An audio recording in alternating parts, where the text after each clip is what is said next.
Hello.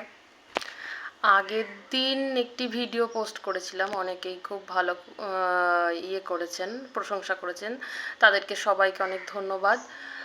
একদিন একটি ছোট্ট টিপস শেয়ার করেছিলাম কিভাবে রান্নাঘরে থেকে আমরা নিজেদের ওজনকে একটু নিয়ন্ত্রণে আনতে পারি। আজকেও একটি টিপস শেয়ার করব, যদি ভিডিওটা পুরোটা দেখেন, কারণ বেশিরভাগই দেখছি 3 থেকে 10 সেকেন্ড দেখছেন আর দেখছেন না, কারণ এই ধরনের টিপসের ভিডিও মানুষের বেশি পছন্দ হয় না স্বভাবতই।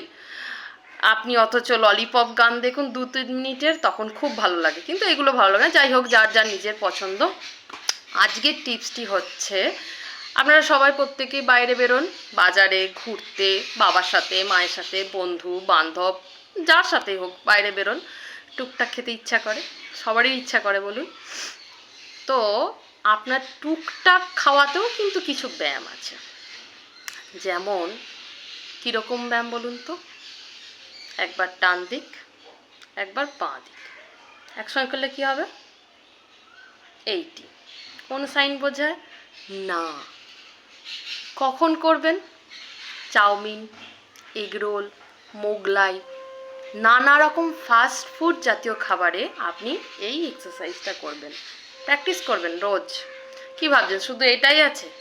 এটা নেই, এটাতেও আছে। কোন খাবারগুলোতে? ছোলা চাট, বাদাম ভাজা, অবশ্যই রোস্টেড, ভুট্টা যে পুড়িয়ে দেয়, আলু কাবলি, ঝালমুড়ি, চানাচুর ছাড়া একটু তেল কম দিয়ে খেতেই পারেন।